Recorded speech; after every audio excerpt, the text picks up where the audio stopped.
Non-respect des accords, licenciement considéré comme abusif, la coupe est trop pleine pour le collectif des travailleurs des autoroutes du Sénégal qui a fait face à la presse pour dénoncer cette situation. Nous restons unis comme un seul homme pour défendre nos droits et nous disons encore une fois de plus qu'au moment où nous vous parlons, nous réclamons immédiatement la réintégration de tous nos camarades licenciés.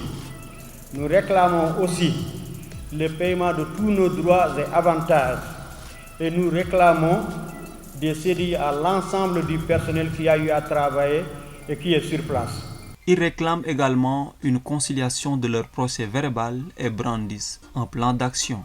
Et maintenant, ce procès verbal de nos conciliations nous a ouvert, de par la législation du travail, pour la mise en place d'un préavis de grève.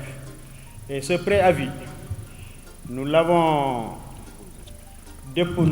écrit et nous l'avons déposé avec des ampliataires, dont les gouverneurs de région de Diourbel et de Thiès, c'est-à-dire les zones traversées par l'autoroute Ila Touba, les maires des villes de Thiès, Diourbel et de Mbour, du médiateur de la République, de l'ONG Jamra, de l'ambassade de Chine, de la direction de l'Ageroute, de la direction générale de la CRBC et de tous les autres partenaires. Quand on dépose une lettre de préavis à la date du 10, son deadline, plus particulièrement, ce sera le 9. Comme vous le savez, le 9 septembre coïncidera à une semaine du début des activités du Grand Magal.